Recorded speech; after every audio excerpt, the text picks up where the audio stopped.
The scorching Arizona sun had barely begun to sink into the horizon when Elizabeth James stumbled into the weathered wooden church at the edge of Copper Creek, tears streaming down her dusty cheeks. The year was 1878, and she had just buried her father, the last family she had left in this harsh, unforgiving territory. The church stood empty save for the long shadows cast by the dying sunlight through stained glass windows, depicting saints who seemed to look down upon her with indifferent eyes. Elizabeth collapsed into the last pew, as far from the altar as possible. Her shoulders shook with silent sobs as she clutched her father's pocket, watched the only possession of his she had managed to keep after the bank seized their small ranch.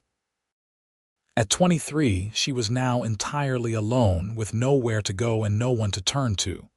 "Dear God," she whispered, her voice catching, "I don't know what to do anymore. I've lost everything." The creak of the church door made her freeze. Elizabeth quickly wiped her tears, not wanting a stranger to witness her moment of weakness. The heavy footsteps echoed through the empty church as someone approached. She kept her head down, hoping whoever it was would respect her privacy and leave her be. Instead, she felt someone slide into the pew beside her. From the corner of her eye, she caught sight of dusty boots, worn denim, and the glint of spurs.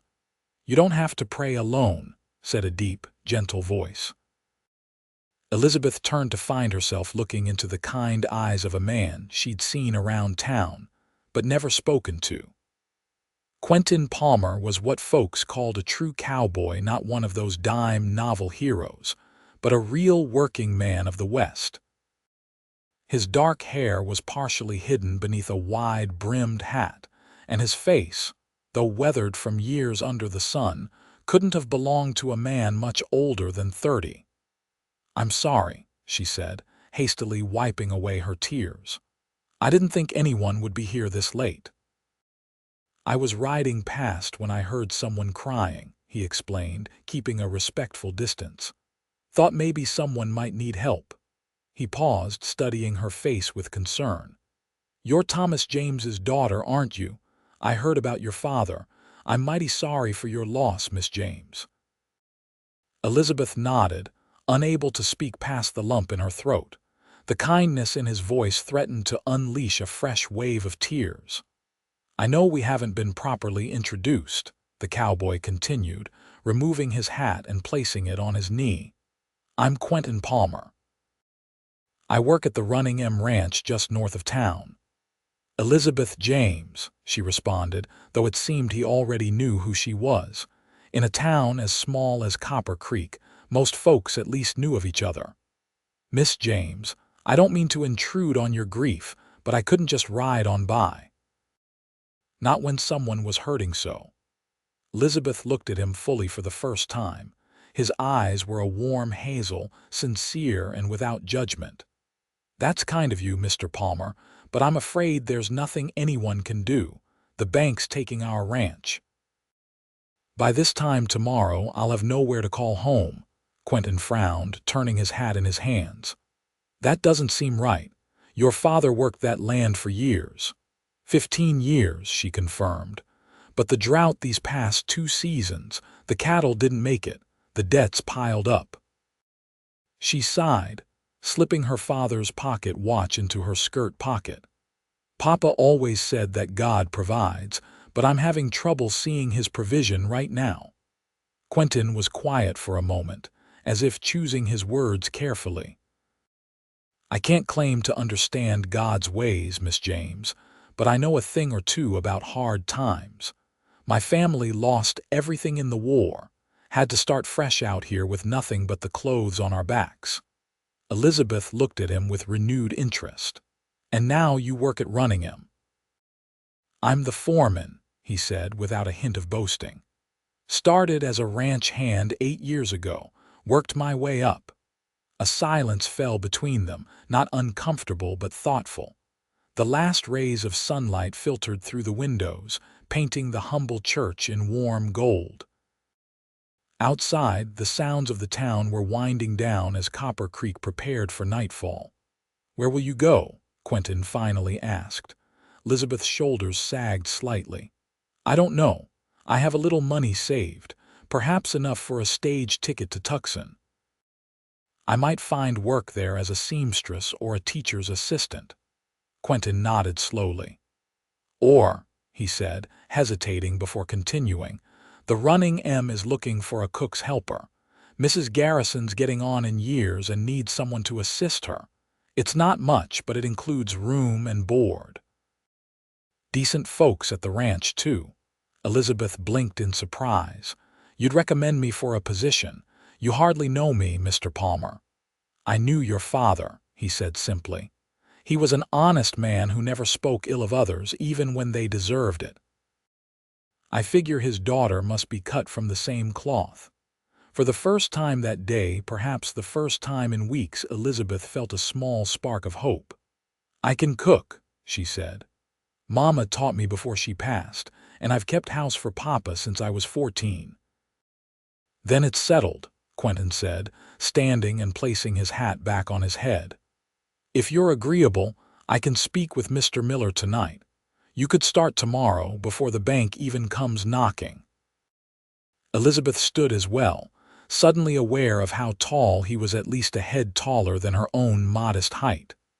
"Why are you helping me, Mr. Palmer?" Quentin looked toward the altar, then back at her. "Because someone helped me when I needed it most. Seems only right to do the same." He gestured toward the church door. "May I escort you somewhere? It's getting dark." "I'm staying at Mrs. Henderson's boarding house just for tonight," Elizabeth explained. "It's only a short walk." "I'll see you there safely all the same," he insisted politely.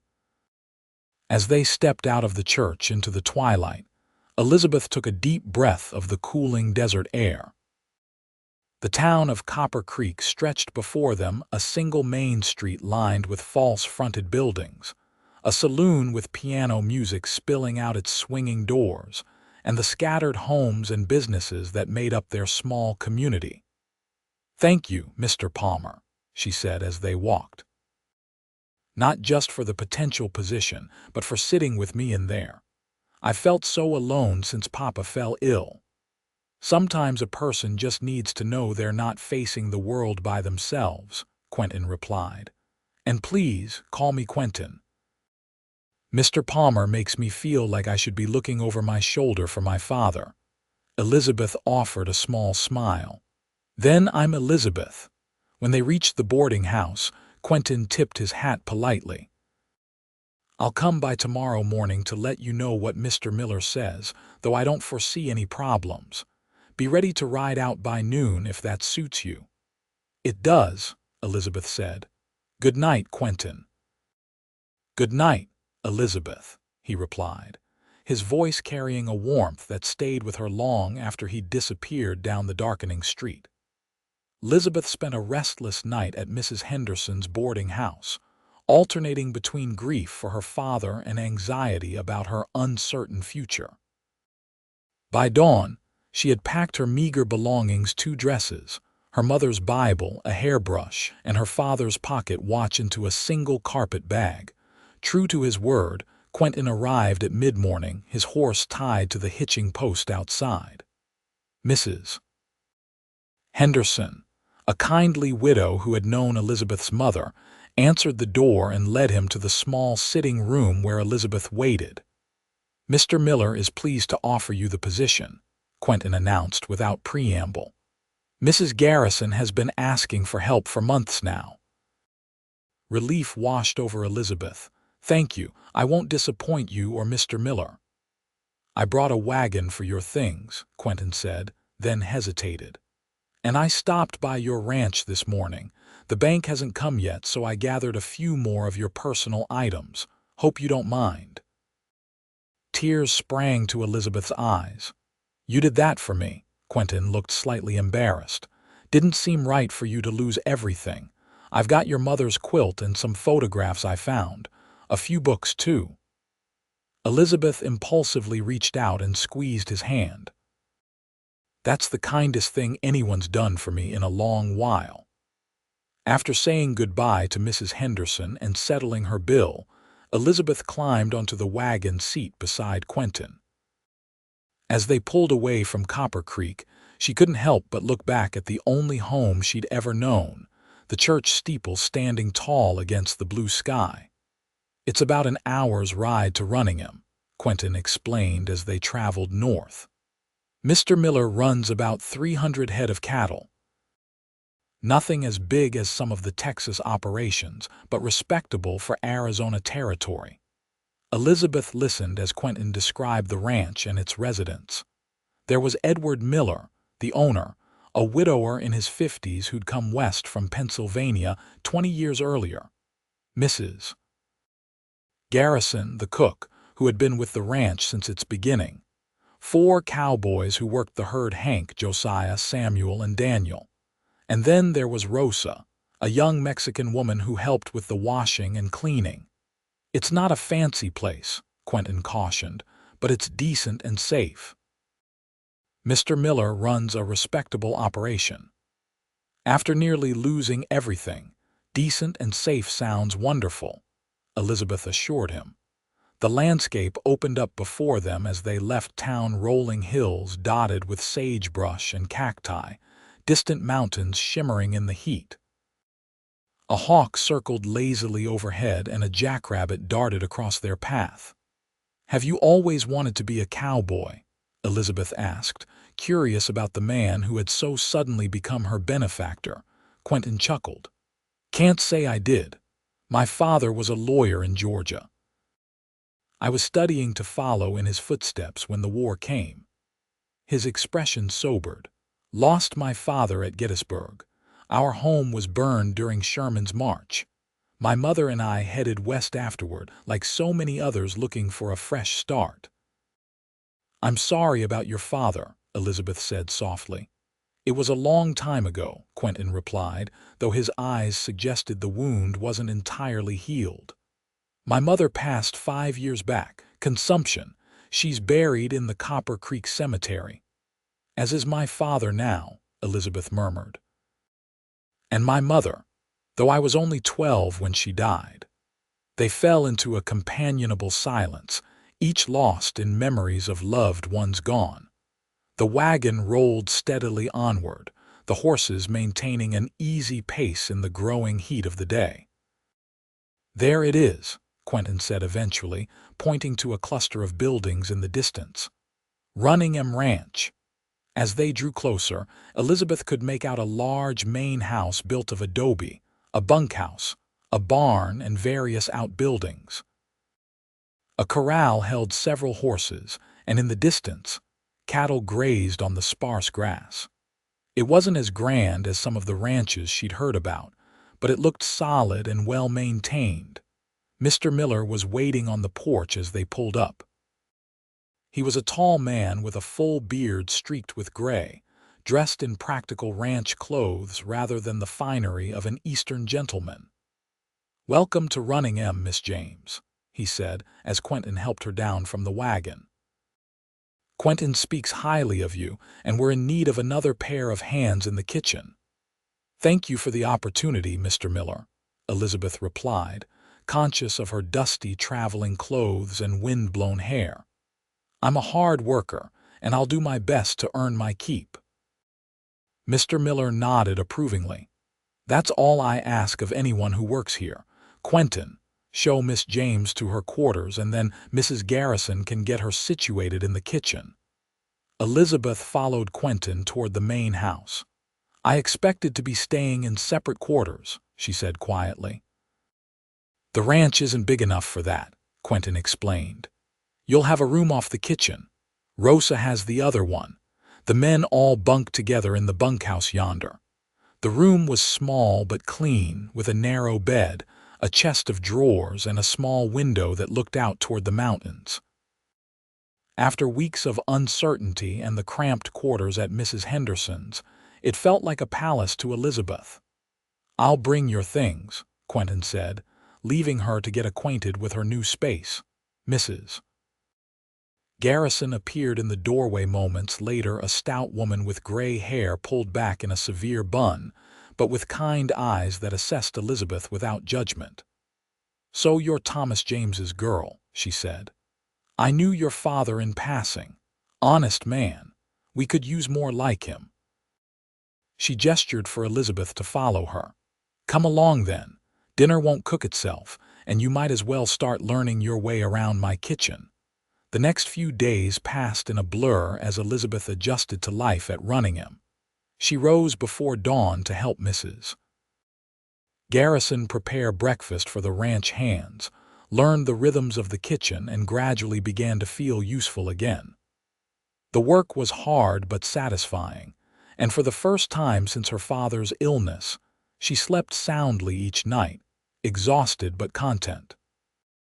Quentin was often busy with his duties as foreman, but she would catch glimpses of him leading the men out at dawn or returning dusty and tired in the evening. Sometimes their eyes would meet across the dining room as she served meals, and he would offer a small smile that made her heart beat a little faster. On her fourth evening at the ranch, Elizabeth was sitting on the back porch, enjoying a moment of quiet after the dinner cleanup. The desert sunset painted the sky in brilliant oranges and purples, and a cool breeze offered relief from the day's heat. "Mind if I join you?" Quentin's voice came from behind her. Elizabeth turned to see him standing in the doorway, hat in hand. "Please do," she said, moving over on the bench to make room. Quentin sat beside her, keeping a proper distance, and they watched the sunset in comfortable silence for a few minutes. "How are you settling in?" he finally asked. "Well, I think," Elizabeth replied. "Mrs. Garrison is strict but fair, and she seems pleased with my work." "She told Mr. Miller you're a natural in the kitchen," Quentin confirmed. "Said she hasn't had biscuits that light since she left Tennessee." Elizabeth felt a flush of pride at the compliment. "My mother taught me." She always said cooking wasn't just about feeding bodies, but about nourishing souls too. "Wise woman," Quentin commented. He hesitated, then added, "I rode by your old ranch today." Elizabeth tensed. "And? The bank's already got a new family moving in. Folks from California, looking to raise horses instead of cattle." The news stung, despite its inevitability. "I suppose it's for the best. That land needs a family who can make it thrive." "I did manage to convince the bank manager to let me take a few more of your things before the new owners arrived," Quentin said, reaching into his pocket. "Found this hidden in a box in your father's room. Thought you might want it." He handed her a small velvet pouch. Elizabeth opened it with trembling fingers to find her mother's wedding ring, a simple gold band with a tiny pearl. "I thought this was lost," she whispered, tears filling her eyes. "Papa must have hidden it away for safekeeping." "There's a letter too," Quentin said, producing a folded piece of paper. "It has your name on it." Elizabeth took the letter, recognizing her father's handwriting. "Thank you for this. I can't tell you what it means to me." Quentin stood. "I'll leave you to read it in private." "Good night, Elizabeth." "Quentin," she called as he reached the door. He turned back. "Thank you for everything. For the church that day, for this position, for retrieving my mother's ring. I don't know how I'll ever repay your kindness." His expression softened. "Some things aren't done with the expectation of repayment, Elizabeth. Good night." After he left, Elizabeth unfolded the letter with care. It was dated just a week before her father's death. "My dearest Elizabeth, if you are reading this, then I have gone to join your mother, and you are facing this world alone. My heart breaks to think of it. I have tried my best to secure your future, but I fear the drought and our mounting debts have made that impossible. I am hiding your mother's ring where only you would think to look for it. It is all I have left to give you, but perhaps it will remind you that you come from people who loved deeply and truly. Your mother wore this ring for 15 years and said it brought her nothing but joy. My greatest hope is that you will find a good man who deserves you, someone with a kind heart and strong character who will cherish you as I cherished your mother. Don't settle for less, my dear girl. Remember that even in the darkest times, God has not abandoned you. He works in ways we cannot always understand. With all my love, your father. Elizabeth clutched the letter to her chest, tears streaming down her face. But these were different from the desperate tears she had shed in the church. These were tears of gratitude for a father's love and the strange workings of providence that had led Quentin Palmer to sit beside her that evening. The weeks passed, and summer gave way to fall. Elizabeth became an integral part of Runningham, her skills in the kitchen winning praise from everyone on the ranch. She and Rosa became friends, sharing stories in the evenings as they mended clothing or quilted by lamplight. Mrs. Garrison gradually entrusted her with more responsibility, even allowing her to prepare special dishes of her own invention for Sunday dinners. Her friendship with Quentin deepened as well. He often found reasons to stop by the kitchen, ostensibly to discuss ranch business with Mrs. Garrison, but his gaze would inevitably find Elizabeth. Sometimes he would bring her wildflowers he'd found while riding the range, or a book borrowed from Mr. Miller's library that he thought she might enjoy. One crisp October morning, Elizabeth was gathering eggs in the henhouse when she heard shouting from the corral. She hurried outside to see the ranch hands gathered around something on the ground. Her heart lurched when she realized it was Quentin. What happened? She asked, pushing through to kneel beside him. Fool stallion threw him, Hank explained. He landed hard. Quentin was conscious but grimacing in pain, his right arm bent at an unnatural angle. It's broken, Mr. Miller declared after a careful examination. Samuel, ride for Doc Wilson in town. I'm fine, Quentin insisted, trying to sit up. Just need to, he broke off with a hiss of pain. You're not fine, Elizabeth said firmly. We need to get you inside where I can splint that arm properly until the doctor arrives. With Hank and Josiah's help, they managed to get Quentin to his feet and into the house. Rather than taking him to the bunkhouse, Elizabeth directed them to bring him to the small parlor, where she could tend to him more easily. You don't need to fuss, Quentin protested as she carefully cut away his shirt sleeve to examine the break. I'm not fussing, I'm nursing, Elizabeth corrected him. There's a difference. Despite his objections, Quentin submitted to her care as she cleaned a cut on his forehead, provided willow bark tea for the pain, and carefully splinted his arm using techniques she'd learned from her mother, who had often tended to injured ranch hands. Where did you learn to do all this? Quentin asked, watching her work with steady hands. My mother was known for her healing skills, Elizabeth explained. People would come from miles around when they were ailing. She taught me what she could before she passed. When the doctor finally arrived, he nodded approvingly at Elizabeth's handiwork. Couldn't have done much better myself, he said, replacing her temporary splint with a more permanent one. Keep it immobilized for at least 6 weeks. No riding, no roping, no heavy lifting. 6 weeks. Quentin looked horrified. Doc, we've got the fall roundup coming. I can't be laid up that long. You can and you will, Mr. Miller said firmly. The men know what to do. Hank can take charge for a while. After the doctor left, Mr. Miller pulled Elizabeth aside.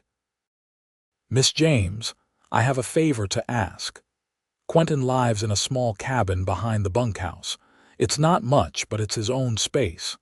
Problem is, he's going to need help these next few weeks cooking, cleaning, changing that bandage. The men are busy with roundup preparations, and frankly, none of them have your gentle touch. Of course I'll help him, Elizabeth said without hesitation. I can bring him meals and check on him between my kitchen duties. Mr. Miller looked relieved. I was hoping you'd say that. Quentin's too proud to ask for help. but he needs it all the same. That evening, Elizabeth brought dinner to Quentin's cabin, a simple one-room structure with a bed, table, stove, and bookshelf filled with well-worn volumes. He was sitting in a chair by the window, looking frustrated and uncomfortable. "I've brought your dinner," Elizabeth announced, setting a tray on the table. "And don't tell me you're not hungry. You need to eat to heal properly." Quentin smiled despite himself. "Yes, madam." As she helped him position the tray where he could eat one-handed, their fingers brushed, and Elizabeth felt a jolt of awareness that had nothing to do with nursing. Their eyes met briefly, and she saw something in his gaze that made her cheeks warm. "Thank you for this," he said softly. "Not just the food, but everything today." "You do the same for anyone," Elizabeth replied, busying herself with straightening items on his table to hide her flustered state. "Not anyone," Quentin corrected her. "But for you, yes. In a heartbeat." Elizabeth paused, then looked at him directly. "Why did you really help me that day in the church, Quentin? The truth." He considered her question, his expression serious. "I'd seen you around town before, at church sometimes or at the general store with your father. You always seemed, I don't know how to describe it, like you carried sunshine with you." He looked embarrassed at his own words. "When I saw you crying in the church, it felt wrong somehow, like the world had tilted off its axis." "So you sat with me out of pity," Elizabeth said, trying to understand. "No," Quentin said firmly, "not pity. Something else entirely." He hesitated, then added more softly, "Something I wasn't ready to name then, and maybe I'm still not ready to name now." The air between them seemed charged with unspoken feelings. Elizabeth took a step back, suddenly aware of how improper it was for her to be alone in his cabin as evening fell. "I should go," she said. "Mrs. Garrison will be looking for me. I'll come back in the morning to help you with breakfast and check your bandage." "Elizabeth," Quentin called as she reached the door. She turned back. "I'm glad it was you who found me today," she smiled. "So am I. Good night, Quentin." The next weeks fell into a new rhythm. Elizabeth continued her kitchen duties but also took on the care of Quentin. Each morning, she would bring him breakfast and help him wash and dress as best he could with one arm immobilized. Throughout the day, she would check on him between her other tasks, bringing meals, reading to him when he was restless, or simply sitting in companionable silence while she mended clothing, and he read reports from the men about the roundup progress. As October turned to November, Quentin began to chafe at his confinement. "I'm going stir-crazy in here," he complained one afternoon as Elizabeth changed his bandage. The break was healing well, but still needed time. "Dr. Wilson said 6 weeks," she reminded him. "I can at least walk around the ranch," Quentin argued. "Get some fresh air, see how things are progressing with the herd." Elizabeth considered this. "I suppose a short walk wouldn't hurt as long as you're careful not to jostle your arm." Quentin's face lit up. "You'll come with me." "Someone has to make sure you don't try to rope a steer one-handed," she teased. They set out after the midday meal, walking slowly around the ranch grounds. The air was cool but not cold, with the scent of sage and distant wood smoke. Quentin pointed out improvements he'd made to the corrals and shared his plans for expanding the operation come spring. "You really love this place, don't you?" Elizabeth observed as they paused to rest on a fallen log overlooking the pastures. "I do," Quentin admitted. "When I first came west, I was just looking for work, any work. But there's something about ranching that gets into your blood, the freedom of it, the challenges, seeing your hard work pay off when the herd thrives." "I understand," Elizabeth said. "I felt the same about our ranch, small as it was. There's a satisfaction in building something with your own hands." Quentin looked at her thoughtfully. "Do you miss it? Having your own place, I mean." Elizabeth considered the question. "I miss the independence of it, but I'm grateful for what I have here." Mrs. Garrison has taught me so much, and Mr. Miller is a fair employer. She smiled slightly. And the company isn't bad either. Quentin chuckled, then grew more serious. Elizabeth, I've been meaning to ask you something. Her heart quickened. Yes. When my arm is healed, would you consider Miss James? Rosa's voice called from the direction of the house. Mrs. Garrison is looking for you. We need help with the pies for tonight. The moment broken, Elizabeth stood. I should go. Quentin nodded, looking disappointed. We'll continue this conversation another time. But that conversation was delayed again and again. The fall roundup kept the ranch busy, and though Elizabeth continued to care for Quentin, they rarely had moments alone.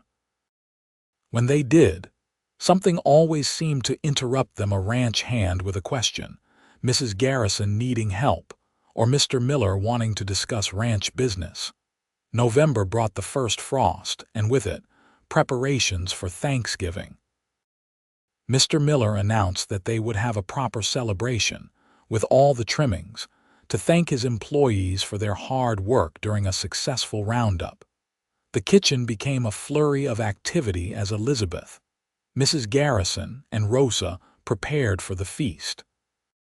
They baked pies and bread, prepared preserves, and planned an elaborate meal centered around 2 large turkeys Mr. Miller had specially ordered. 2 days before Thanksgiving, Elizabeth was up before dawn, kneading dough for rolls, when Quentin entered the kitchen. His splint had been removed the week before, though he still favored the arm slightly. You're up early, she observed, continuing her work. Thought you might need help, he said, rolling up his sleeves.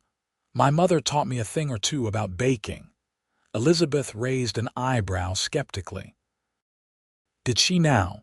Don't look so doubtful, Quentin laughed, washing his hands at the pump. I'll have you know I make excellent corn bread.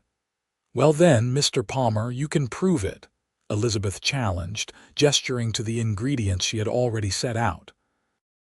They worked side by side in the quiet kitchen, the only sounds the crackling of the fire in the stove and the occasional direction from Elizabeth. Quentin proved to be surprisingly competent, measuring ingredients with care and mixing the corn bread batter to perfect consistency. You weren't exaggerating, Elizabeth admitted when the bread came out of the oven golden and fragrant. Where did a Georgia lawyer's son learn to bake like this? When we first came west, we couldn't afford help, Quentin explained, cutting a small piece of the warm bread to taste. My mother taught me enough cooking to fend for myself when she was ill, which was often in those days. He offered her a bite, and Elizabeth accepted it without thinking, the casual intimacy of the gesture striking her only after the fact. It's delicious, she said, feeling a blush rise to her cheeks. Quentin watched her for a moment, then set down the knife. Elizabeth, there's something I need to say to you, and I'd appreciate not being interrupted this time. Her heart began to race. I'm listening. These past weeks, having you care for me, spending time together. They've been the best weeks of my life, despite the broken arm. He took a deep breath. I know I'm just a ranch foreman, not a man of property or wealth, but I care for you, Elizabeth, more than I've ever cared for anyone. Elizabeth stood perfectly still, hardly daring to breathe. I'm not asking for anything right now, Quentin continued. It's too soon, and you deserve time to be certain of your own feelings, but I wanted you to know mine. Before Elizabeth could respond, Mrs. Garrison bustled into the kitchen, stopping short when she saw them standing close together, the air charged between them. Oh, the older woman said, her eyes darting between them. I didn't mean to interrupt. You're not interrupting, Elizabeth said quickly, stepping back. Mr. Palmer was just helping me with the corn bread for the Thanksgiving feast. Mrs. Garrison looked skeptical but didn't comment further. Well, there's plenty more to be done. Mr. Miller wants to discuss the final menu this morning. Of course, Elizabeth said, not meeting Quentin's eyes. I'll be right there. As Mrs. Garrison retreated to the pantry, Quentin leaned closer to Elizabeth. "Think about what I said," he murmured. "We'll talk again after the holiday." Thanksgiving Day dawned clear and cool. The ranch hands, cleaned up and in their Sunday best, gathered in the main house, where the dining table had been extended to accommodate everyone. Mr. Miller sat at the head, with Mrs. Garrison and Elizabeth bringing in dish after dish of delicious food. When everyone was seated, Mr. Miller stood to say grace. "Lord, we thank you for this bountiful harvest, for the success of our roundup, and for the hard work of every person at this table. We're especially grateful for Miss James, who has become such a valued member of our ranch family." Elizabeth felt her cheeks warm as several people murmured agreement. From across the table, Quentin caught her eye and smiled. The meal was a joyous occasion, with stories and laughter flowing as freely as the cider Mr. Miller had specially ordered. Even Mrs. Garrison unbent enough to share a tale from her youth in Tennessee that had everyone chuckling. After the meal, as Elizabeth helped clear the dishes, Mr. Miller asked everyone to remain seated. "I have an announcement to make," he said. "As you all know, I'm not getting any younger. I've been thinking about the future of Runningham, and I've made a decision." A hush fell over the table. "I've received an offer from a cattle company back east. They want to buy Runningham and add it to their growing operations out west." Murmurs of surprise and concern rippled through the room. Elizabeth glanced at Quentin, who looked as shocked as everyone else. "I've decided to decline their offer," Mr. Miller continued. "This ranch isn't just a business to me, it's a home. And you all aren't just employees, you're like family." He turned to Quentin. "Which brings me to my next announcement. Quentin, I'm getting too old to run this place alone. I'd like to offer you a partnership in Runningham. You've earned it." Quentin stared at his employer in disbelief. "Mr. Miller, I don't know what to say." "Say yes," Mr. Miller smiled. "You know this ranch as well as I do, and you've got the respect of every man here. I'll put up the capital for expansion in the spring, and you'll put in the work managing it. Equal shares of the profit." "Yes," Quentin said, standing to shake Mr. Miller's hand. "I'd be honored." As congratulations flowed around the table, Quentin's eyes found Elizabeth's. The message in them was clear. This changed everything. Later that evening, as the festivities wound down, Elizabeth slipped outside for a breath of fresh air. The night was clear, stars scattered across the dark sky like diamonds on velvet. She wrapped her shawl tighter around her shoulders against the chill. She heard footsteps behind her and knew without turning that it was Quentin. "Congratulations," she said as he came to stand beside her. "Partnership in the ranch is a remarkable opportunity." "It changes things," Quentin said quietly. "For me, for my future." He turned to face her. "Potentially for us, if that's something you might consider." Elizabeth's heart raced. "What exactly are you asking, Quentin?" "I'm asking if you might consider staying at Runningham permanently, not as a cook's helper but as my wife."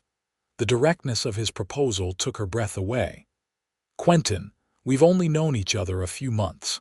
"I know," he acknowledged, "and if you need more time, I understand. But I also know what I feel, Elizabeth. When I saw you in that church, crying alone, something shifted inside me.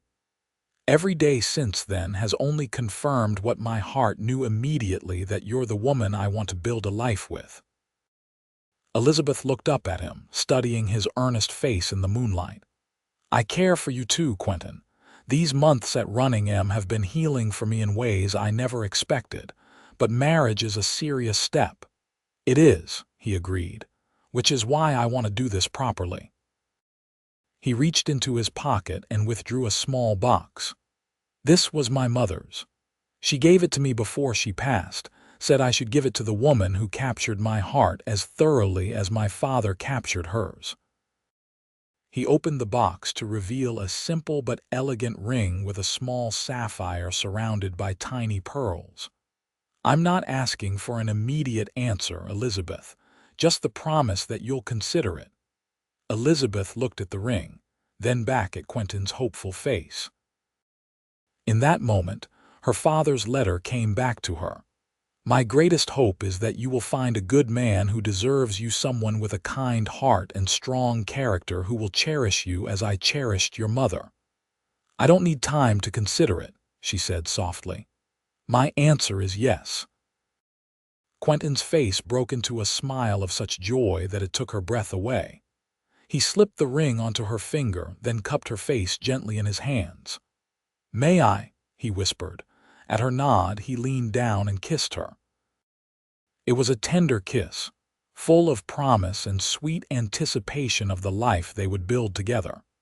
When they finally broke apart, Elizabeth rested her head against his chest, listening to the steady beat of his heart. To think, she murmured, all of this began because you heard me crying in a church. God works in mysterious ways, Quentin said, his arms tightening around her. That day, when I told you that you didn't have to pray alone, I had no idea I was speaking to my future wife. I think perhaps you did, somewhere deep down, Elizabeth said. You came into that church for a reason. And I'll thank God every day of my life that I did, Quentin replied, sealing his words with another kiss. Their wedding took place the following spring, when the desert bloomed with wildflowers. Mr. Miller insisted on hosting the ceremony and celebration at Runningham, and the entire town of Copper Creek turned out for the occasion. The church's Reverend Williams officiated, and Mrs. Garrison outdid herself preparing a feast that people would talk about for years to come. Elizabeth wore a simple white dress that she had sewn herself, with Rose's help, and carried a bouquet of desert flowers that Quentin had gathered that morning. As she walked toward him, standing tall and handsome in his best suit at the front of the gathering, she thought of how far she had come from that desperate evening in the church. Dearly beloved, Reverend Williams began, we are gathered here today to join this man and this woman in holy matrimony. Elizabeth and Quentin exchanged vows beneath an arbor twined with flowering vines, their voices clear and certain as they promised to love, honor, and cherish one another for the rest of their days. When Quentin slipped the ring onto Elizabeth's finger to join her engagement ring, there wasn't a dry eye in the gathering. I now pronounce you husband and wife, Reverend Williams declared.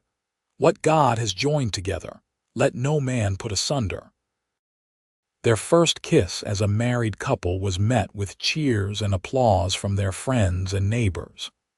As they turned to face the crowd, Elizabeth caught sight of the church in the distance, its steeple reaching toward the blue Arizona sky, and sent up a silent prayer of gratitude. The celebration lasted well into the evening, with music and dancing under the stars. Mr. Miller had surprised them with a wedding gift, a newly built house on Runningham property, not far from the main house, but offering the privacy a newly married couple would appreciate. It's your home now, he told them, pressing the key into Elizabeth's hand, for as long as you want it to be. Later that night, as they stood on the porch of their new home, Quentin wrapped his arms around Elizabeth from behind, both of them gazing up at the star-filled sky. Happy, Mrs. Palmer? He asked, his breath warm against her ear. More than I ever thought possible, she replied, turning in his arms to face him. A year ago I had lost everything. Now I have a husband, a home, and a future full of possibilities. And I have you, Quentin said softly, which is more than I ever dared hope for. Life at Runningham flourished over the next year. Under Quentin and Mr. Miller's joint leadership, the ranch expanded its operations, adding more cattle and improving the quality of their stock. Elizabeth turned their small house into a true home, filling it with touches that reflected both her practical nature and her growing confidence as Quentin's wife and partner. She continued to help in the main house kitchen for large gatherings, but mostly focused on managing their own household and assisting Quentin with the ranch's books, a task she discovered she had both aptitude and enjoyment for. When Elizabeth missed her monthly cycle that winter, she waited a few weeks to be certain before sharing the news with Quentin. She chose a quiet evening when he returned from a day of work, tired but satisfied with the progress they'd made preparing for the spring calving season. "I have something to tell you," she said as they sat before the fire after dinner. Quentin looked up from the book he was reading. "What is it?" Elizabeth took his hand and placed it gently on her still flat stomach. "We're going to have a baby come summer." Quentin's expression transformed from confusion to wonder to pure joy in the span of seconds. "A baby? You're certain?" "As certain as I can be," Elizabeth confirmed, her own smile matching his. "Dr. Wilson confirmed it when he was out checking on Mrs. Garrison's rheumatism last week." Quentin gathered her carefully into his arms as though she had suddenly become fragile. "Elizabeth," he whispered, his voice thick with emotion, "I don't have words." "Then don't use them," she replied, holding him close. "Just hold me and be happy with me." They sat like that for a long while, making plans and dreaming of the future. Would it be a boy with Quentin's hazel eyes and quiet strength, or a girl with Elizabeth's determination and compassion? Either way, their child would be born into a home filled with love, on land that had become their own piece of heaven on earth. The pregnancy progressed smoothly through the winter and into spring.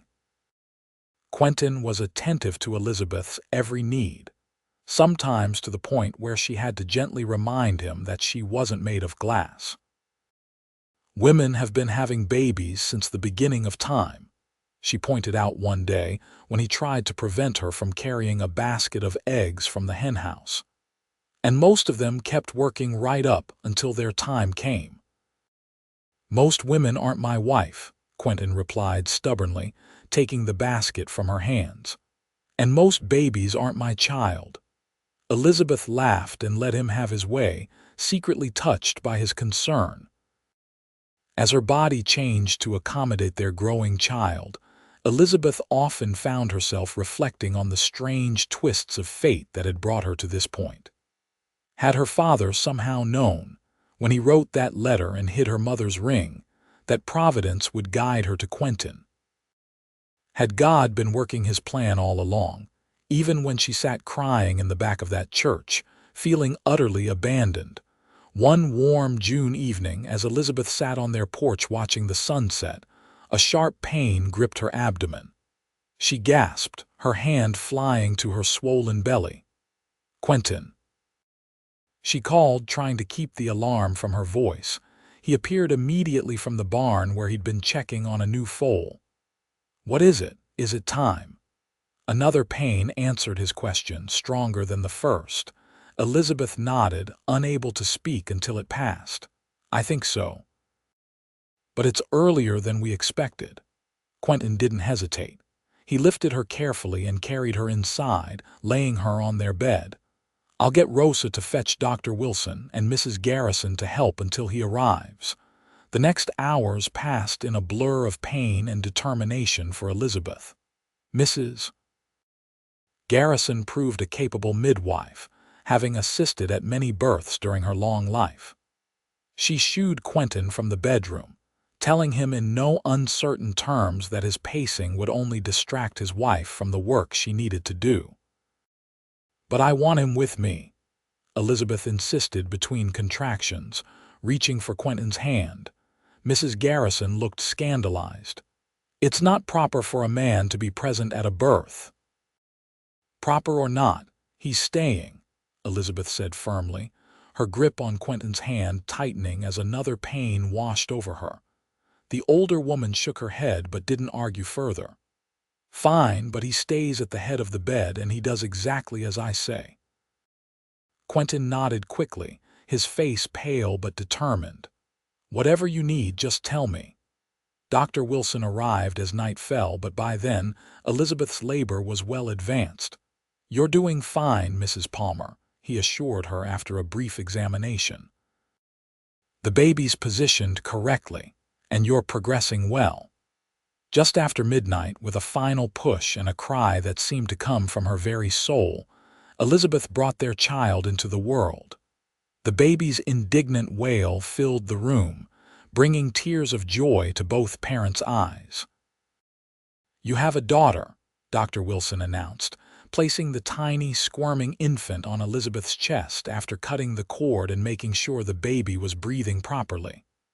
"A girl," Elizabeth whispered, looking down at the red, wrinkled face of their daughter.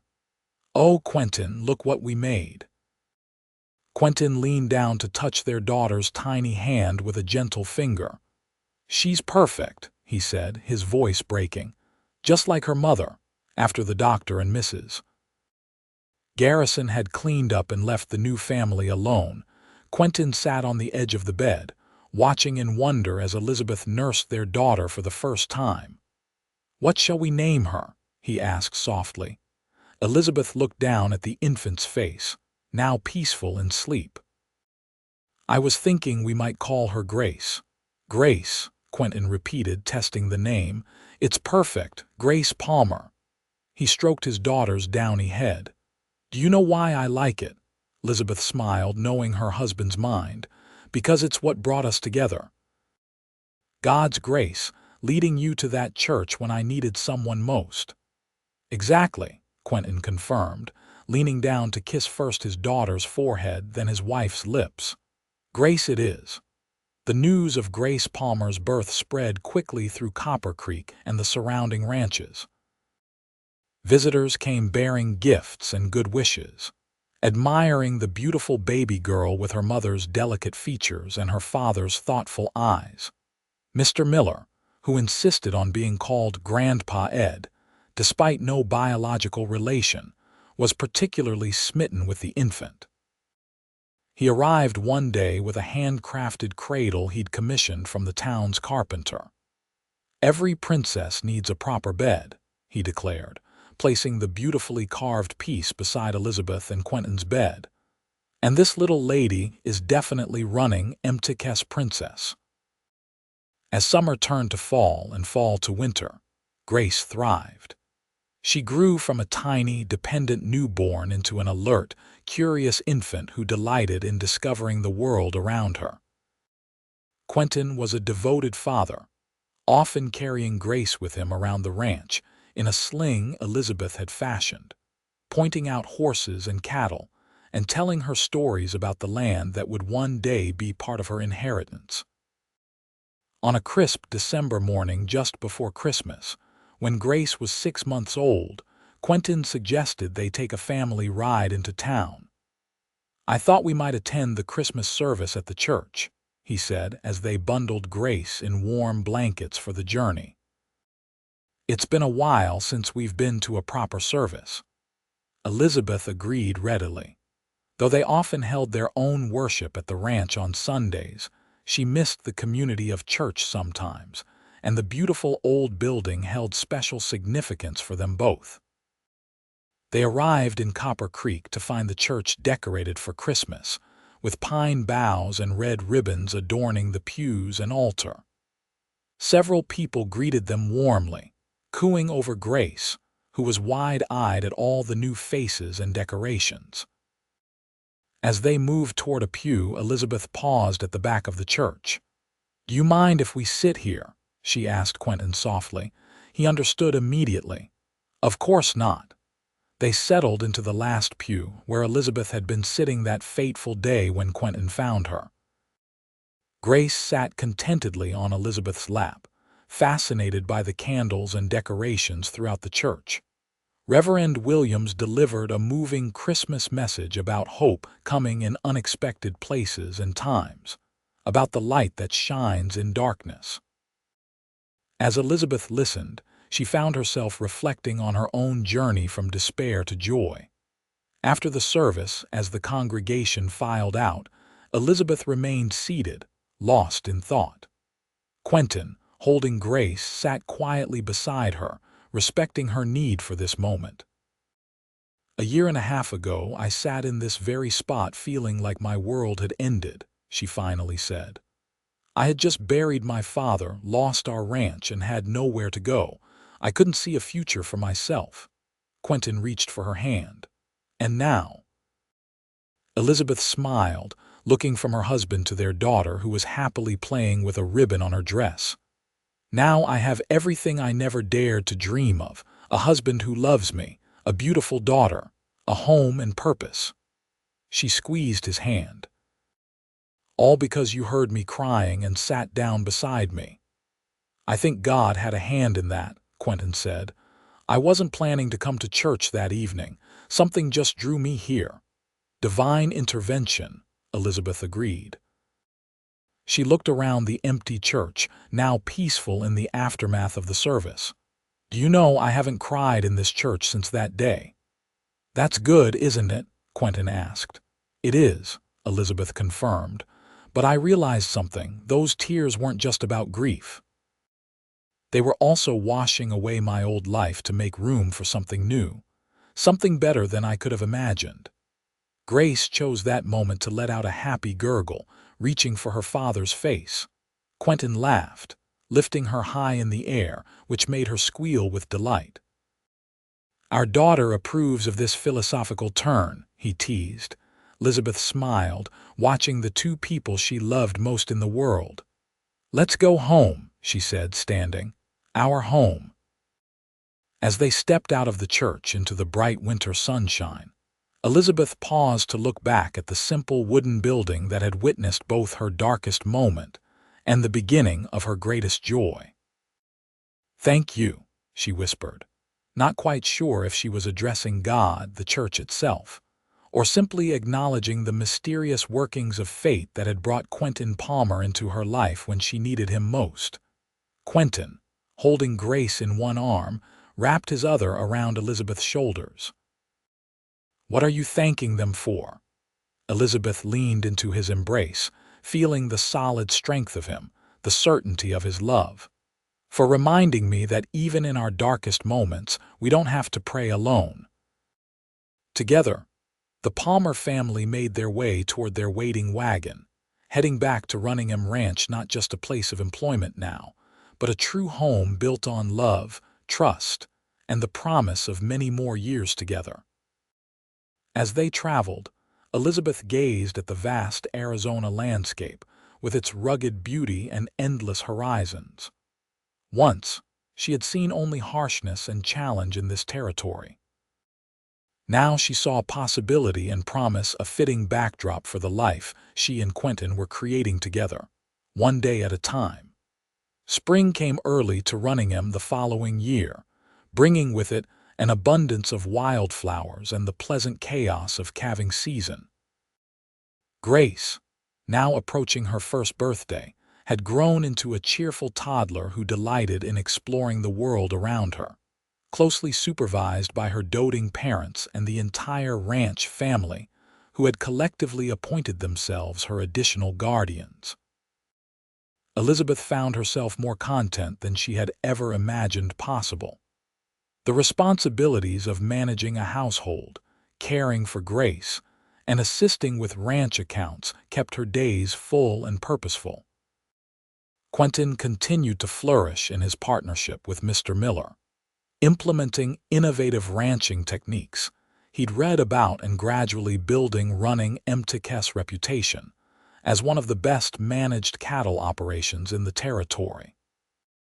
On a particularly beautiful morning in late April, Elizabeth sat on their porch, watching Grace play with a set of wooden blocks Hank had carved for her.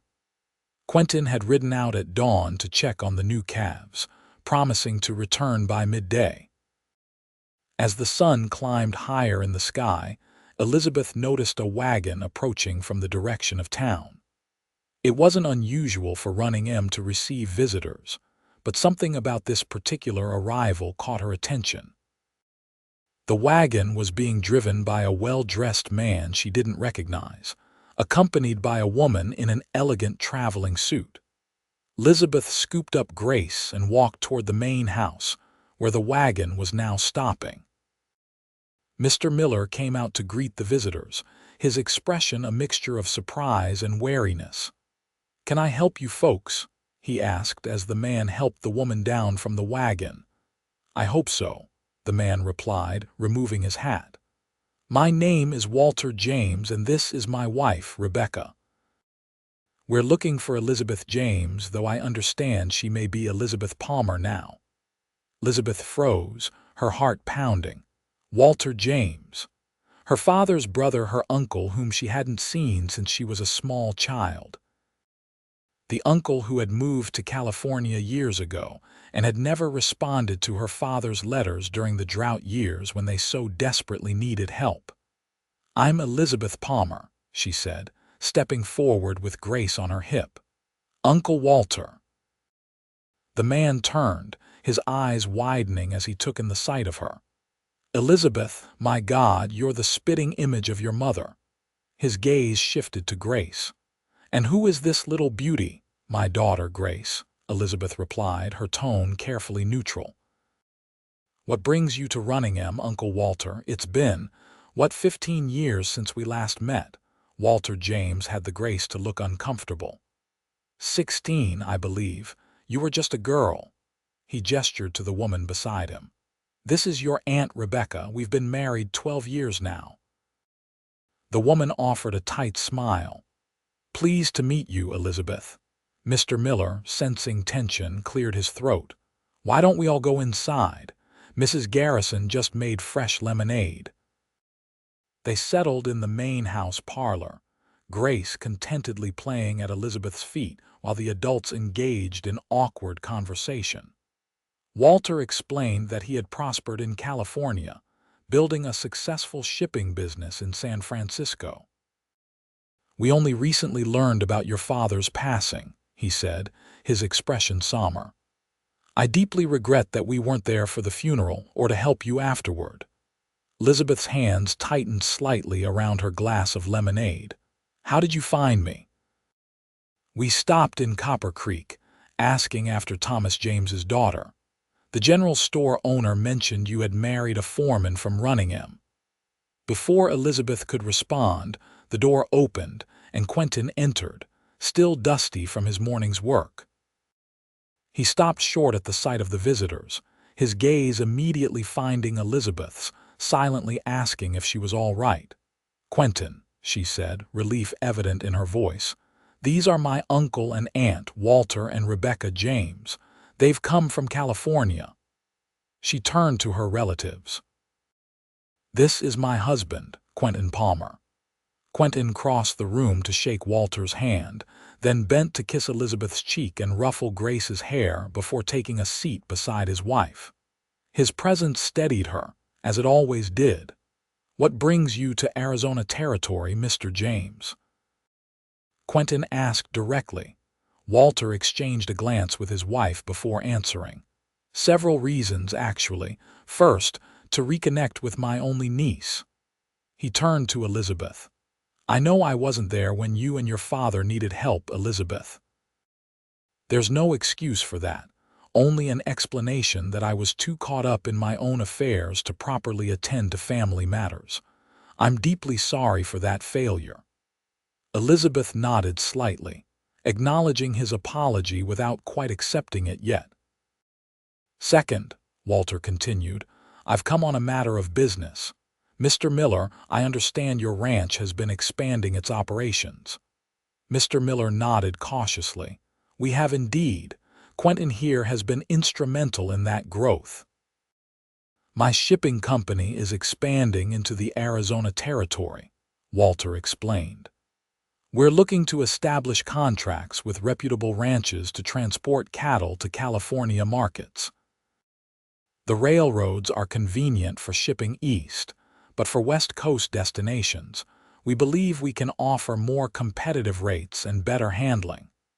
This caught both Quentin's and Mr. Miller's attention.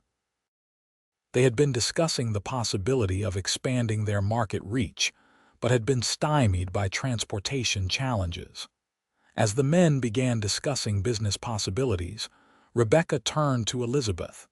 "Your daughter is beautiful," she said softly. "Walter and I were never blessed with children."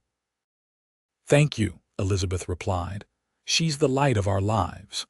Rebecca hesitated, then continued, "I want you to know that I often encouraged Walter to reconnect with his brother. Family rifts are such sad things, but men can be stubborn and pride." She trailed off with a small sigh. Elizabeth studied her aunt's face, seeing genuine regret there. "Yes, they can be. My father was stubborn too. He rarely spoke of his brother, but when he did, it was with a mixture of anger and sadness." "The falling out was over your grandmother's property, I believe," Rebecca said. Such a trivial thing in retrospect. Grace chose that moment to pull herself up on Elizabeth's skirt, babbling happily and reaching for her mother. Elizabeth lifted her daughter onto her lap, buying herself time to process her feelings. The conversation continued through the afternoon, with Walter and Rebecca accepting Mr. Miller's invitation to stay for dinner. By the time they departed for their hotel in Copper Creek, preliminary discussions about a shipping contract had been established, and tentative steps toward family reconciliation had been taken. That night, as Elizabeth and Quentin prepared for bed, she finally voiced the thoughts that had been swirling in her mind all day. "I don't know how to feel about my uncle's sudden appearance," she admitted, brushing her hair at the small vanity in their bedroom. "Part of me is angry that he ignored my father's pleas for help when we were losing the ranch. Another part wonders if this is God's way of restoring what was lost, not the ranch itself, but the family connection." Quentin sat on the edge of their bed, considering her words. "Your uncle's shipping proposal seems sound from a business perspective," he said. "But that's separate from your personal feelings about him as family. You don't have to decide everything tonight, Elizabeth. Give yourself time. What would you do?" she asked, setting down her brush and turning to face him. Quentin thought for a moment. "I believe in second chances," he said finally. "Not blind trust, but the opportunity to rebuild. Your uncle seems genuinely regretful about the past. Perhaps this is his way of making amends." Elizabeth joined him on the bed, resting her head against his shoulder. "When I sat crying in that church, I felt completely alone in the world. Now I have you, Grace, the entire Running M family, and suddenly an uncle and aunt who want to be part of my life." "God does work in mysterious ways," Quentin murmured, pressing a kiss to her temple.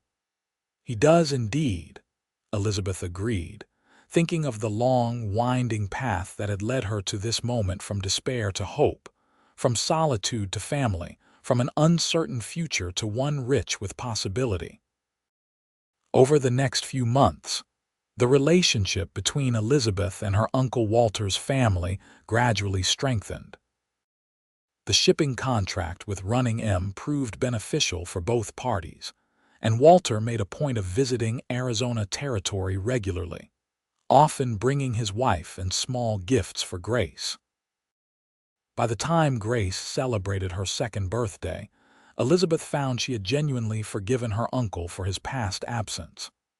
Life was too short, and family too precious, to hold onto old grievances when sincere efforts at reconciliation were being made. The partnership between Running M and James Shipping Company flourished, allowing the ranch to expand its market reach significantly.